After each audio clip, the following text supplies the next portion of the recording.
proses. Dan tentunya ada 3 fase yang harus kita lewati, yaitu yang pertama adalah sama seperti kita jatuh atau kita kecelakaan, ya pendarahannya kita berhentiin dulu gitu. Dan lalu kita mulai evaluasi dan mulai kita membangun ulang. Ini adalah tahapan-tahapan yang sebenarnya harus kita lalui. Permasalahannya adalah kita kan nggak pernah mau gitu ya. Kita kehilangan uang misalnya 500 juta, 600 juta. Kita mau dalam waktu 3 bulan angka itu balik lagi gitu. Benar nggak sih? Ini yang agak repot sebenarnya. Pola pikirnya yang harus dibenahi. Pada saat kita nih, misalnya saja, kita ngomong yang paling gampang ya Bapak dan Ibu semuanya. Kita punya uang nih misalnya 20 juta gitu ya.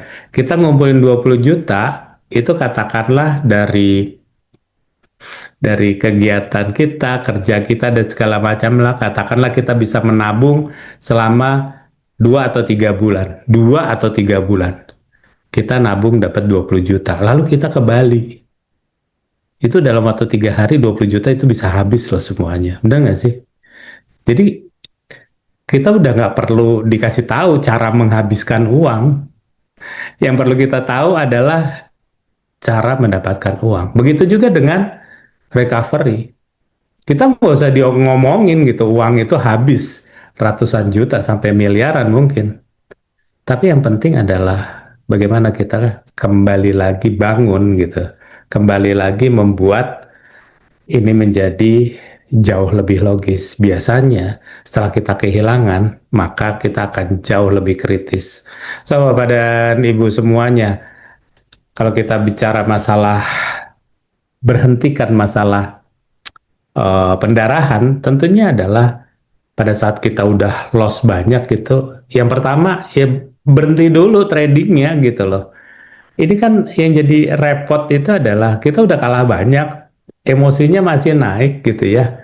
Kita udah tahu pada saat kita emosinya naik, analisa kita nggak berjalan. Betul nggak sih? Logika kita pasti nggak jalan. Emosi itu membuat adrenalin naik terus gitu ya. Mau nggak mau entry terus. Yang terbaik apa? Ya udah berhenti aja dulu tradingnya. Harga nggak kemana-mana kok. Ambil suatu waktu tertentu, kita harus berhenti gitu ya. Kalau enggak, ini nanti akan membuat kita menjadi kayak ketagihan sama penasaran. 2 kata itu sebenarnya adalah 2 kata yang ada di judi online. Kalau menang ketagihan, kalau kalah penasaran. Dan itu pasti balik lagi, balik lagi. Dan tentunya kita harus mengevaluasi lagi nih jumlah lotnya.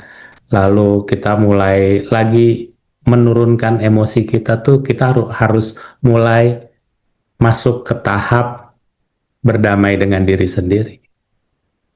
Tahap stop bleeding ini paling sulit dibandingkan yang lain. Dibandingkan 2 tahap berikutnya, ini yang paling sulit. Kenapa? Karena kebiasaan kita setiap hari ngeliatin grafik, tiba-tiba nggak ngeliatin grafik, itu udah kayak orang yang sedang kecanduan ya. Dan ini harus dihentikan. Kalau kita mau recovery. Damai aja sama diri sendiri. Kalau kita pulang dari Bali dan habis duitnya 20 juta, ya udah gitu. Gimana kita cari lagi uang itu? Ini kan yang penting ya. Tapi kalau kita habis nabung selama 3 bulan dapat 20 juta terus ke Bali kita habis dalam waktu 1 minggu di Bali yang 20 juta yang kita kumpulin selama 3 bulan balik ke kantor terus kita kepingin uang itu cepat balik, yang terjadi itu nanti jadi hal-hal yang kita tidak inginkan. Ada hak orang yang bisa kita ambil gara-gara kita ingin mengembalikan cepat uang yang pernah kita pakai, betul nggak sih? So, yang berikutnya tentunya adalah fase kedua. Ini yang kadang-kadang kita lupa. Kita tuh kadang-kadang nggak pernah mencatat apa yang pernah kita lakukan. Jadi nggak pernah bisa dievaluasi, gitu ya. Tidak pernah dibuat suatu jurnalnya. Sebenarnya kalau kita buat jurnalnya kan akan lebih mudahnya, misalnya kita tahu kenapa kita salah dan tahu kenapa kita untung gitu. Ini kan yang jadi permasalahan adalah kita tahu kenapa kita salah, tapi kita nggak pernah tahu kenapa kita untung gitu. Kita nggak pernah punya catatannya itu gitu. Nah, kita untung karena fundamentalnya begini, teknikalnya begini. Fundamentalnya ada 4 atau 5, teknikalnya ada 3 atau 4 gitu ya. Dan itu yang menyebabkan kita untung.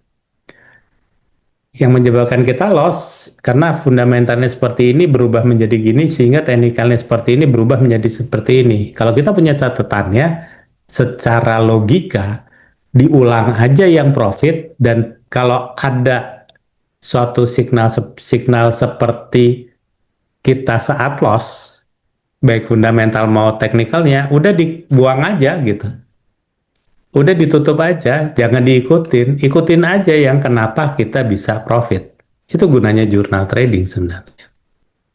Trading jurnal itu bisa memberikan data kepada kita. Tapi sayangnya dari kita kan jarang ya menggunakan itu.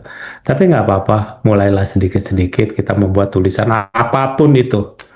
Nanti lama-lama itu akan nempel gitu ya, sehingga jadi suatu kebiasaan. So, yang terakhir tentunya mulai dengan lot yang terkecil yang ada di broker tersebut gitu ya. Pakai, jangan mentang-mentang kita sekali entry waktu itu 5 lot terus tiba-tiba untuk balik ke 0,1 tuh kayaknya berat. Jangan gitu loh. Ini kita masuk ke tahap recovery gitu. Kita nggak akan melihat, ya kita tidak akan melihat berapa besar uang yang dihasilkan, tetapi berapa besar prosentase yang dihasilkan dan winning rate-nya. Itu yang akhirnya bisa membuat kita masuk ke skala penuh nantinya. Karena di dalam tahapan tersebut itu ada proses membaca, ada proses untuk memahami. Setelah itu paham, mengerti, dan mulai masuk ke level menaikkan resiko yang akan terjadi. Di tahap ini isinya coaching semua ini, bukan mentoring. Sayangnya, banyak dari kita masuk di tahap ini itu isinya bukan untuk coaching, tetapi mentoring. Sehingga kalau udah mentoring, ya berjalan di tempat yang sama. Begitu kita loss, strateginya diubah. Kita loss, strateginya diubah.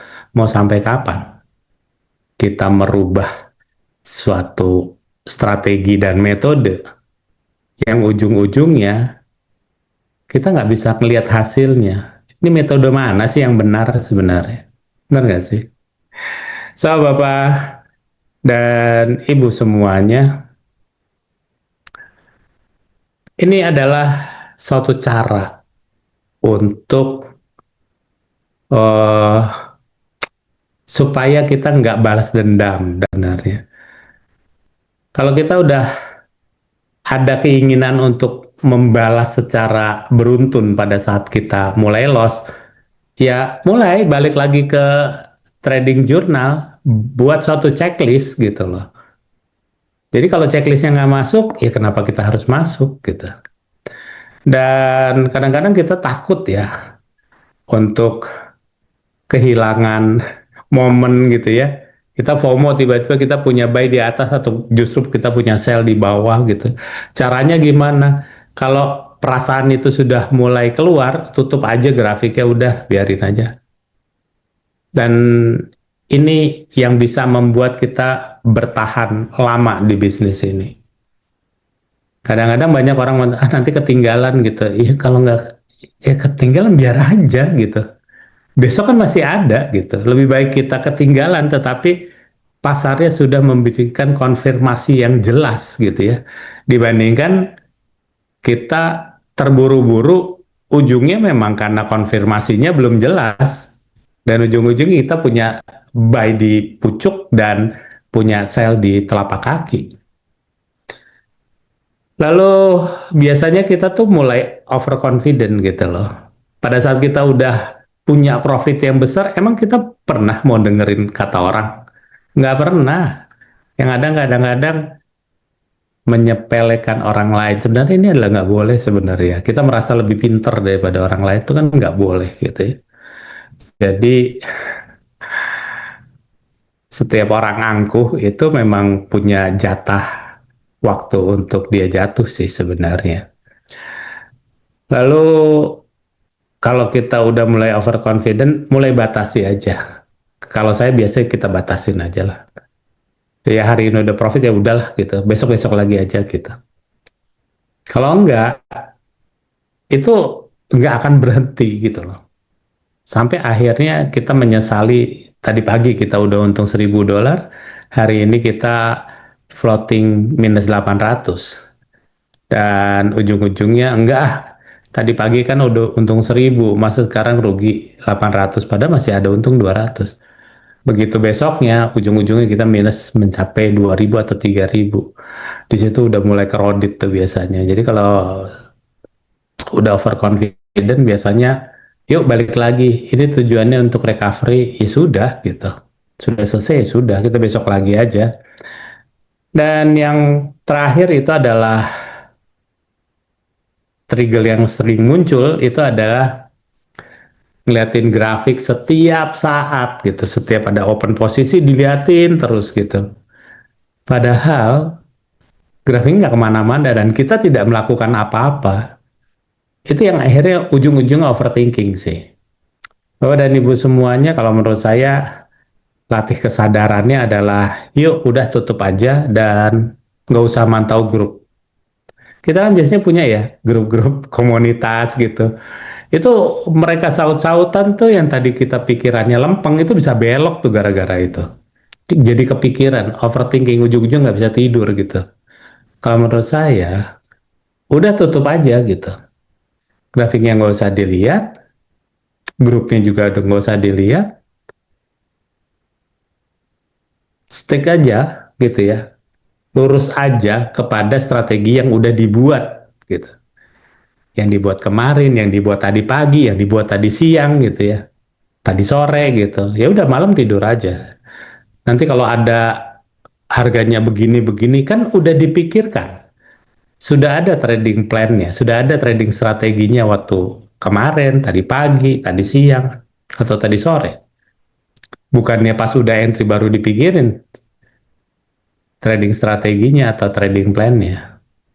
Tapi apapun itu, Bapak dan Ibu semuanya, ini adalah salah satu cara sebenarnya supaya kita nggak balas dendam atau kita nggak FOMO di market. So, Bapak dan Ibu semuanya, kesalahan fatal saat recovery ya biasa lah ya, semua orang udah tahu gitu.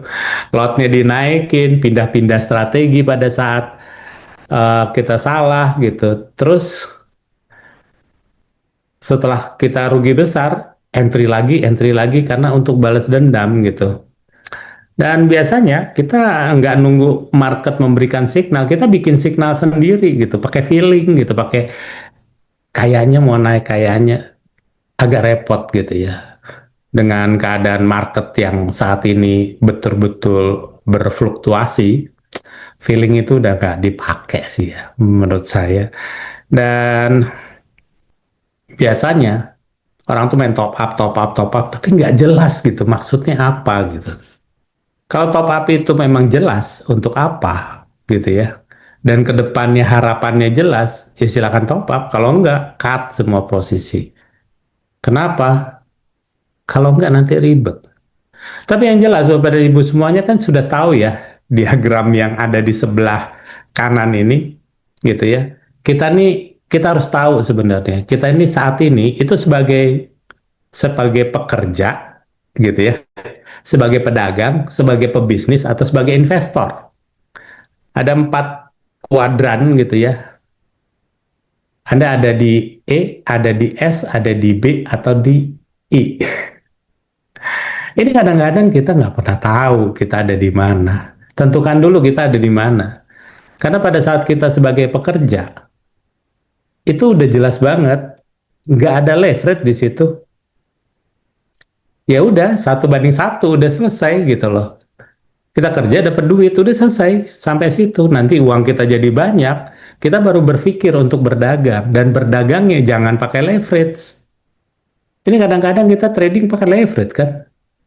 Uang kecil jadi gede gitu. Padahal kita baru di kuadran yang kedua, di mana setelah kita jadi pekerja, kita kumpulin uangnya, kita masuk ke bisnis trading mau real atau tidak real. Mau online mau offline maupun online, itu sama aja kalau menurut saya. Hilangkan leverage-nya. Kenapa? Karena uang yang kita cari setiap bulannya dan kita pakai untuk trading itu kan jangan sampai hilang. Kebayang ya, kita udah capek kerja kumpulin terus hilang, mendingan masukin deposito gitu. Nah, setelah kita sebagai trader itu, baik bisnis real atau online, kita punya banyak uang, mulailah kita berbisnis. Nah, berbisnis inilah kita menjadi seorang pebisnis, leverage lah yang dipergunakan. Banyak orang yang sukses sebagai pebisnis itu bukan karena uangnya dia sebenarnya, karena menggunakan leverage sebenarnya. Karena di dalam seorang pebisnis itu nggak berbicara lagi masalah revenue gitu loh. Kalau kita bicara masalah revenue itu kita bicara masalah pedagang. Kita masalah trader kita ngomongnya. Kalau pebisnis itu udah berbicara masalah valuasi. Valuasi perusahaannya naik terus, itu namanya pebisnis. Nah, kalau kita ada di sektor yang satunya, seorang pebisnis, itu duitnya udah banyak banget gitu ya, jadi investor, dan semua orang kepingin jadi investor, dan saya tahu itu. Tapi ingat, nggak semua orang bisa jadi investor. Karena investor itu berpikirnya udah tidak berbicara masalah revenue dan tidak berbicara masalah valuasi. Dia berbicara masalah exit strategi. Bagaimana bisa keluar dengan selamat, bagaimana dengan resiko yang kecil. Jadi kalau ada seorang pebisnis datang membawa suatu proposal kepada seorang investor, dia hanya mengatakan bahwa resikonya bagaimana. Betul nggak sih? Resikonya bagaimana? Dia nggak berbicara masalah dapat untungnya berapa. Kalau dapat untungnya berapa, itu pekerjaan pebisnis kalau nggak trader. Itu hanya berbicara masalah pengendalian resiko. Dan seorang pebisnis nggak pernah dalam jangka waktu yang pendek, dia jangka waktu yang panjang. Bapak dan Ibu semuanya, siapapun Anda, yuk tetapkan dulu kita ada di posisi di mana saat ini. Pada saat kita masih menjadi pekerja dan menjadi seorang pedagang, ada baiknya jangan gunakan leverage. Uang Anda akan hilang pada saat Anda menggunakan leverage. Tapi pada saat Anda sudah mulai berbisnis, gunakan leverage. Dan tentunya, kalau Anda seorang investor, percaya nggak percaya, Anda akan bicara masalah exit strategi. Terima kasih banyak, Pak Abdul. Dan apabila ada pertanyaan, silahkan Bapak dan Ibu diketik aja. Mudah-mudahan saya bisa menjawab.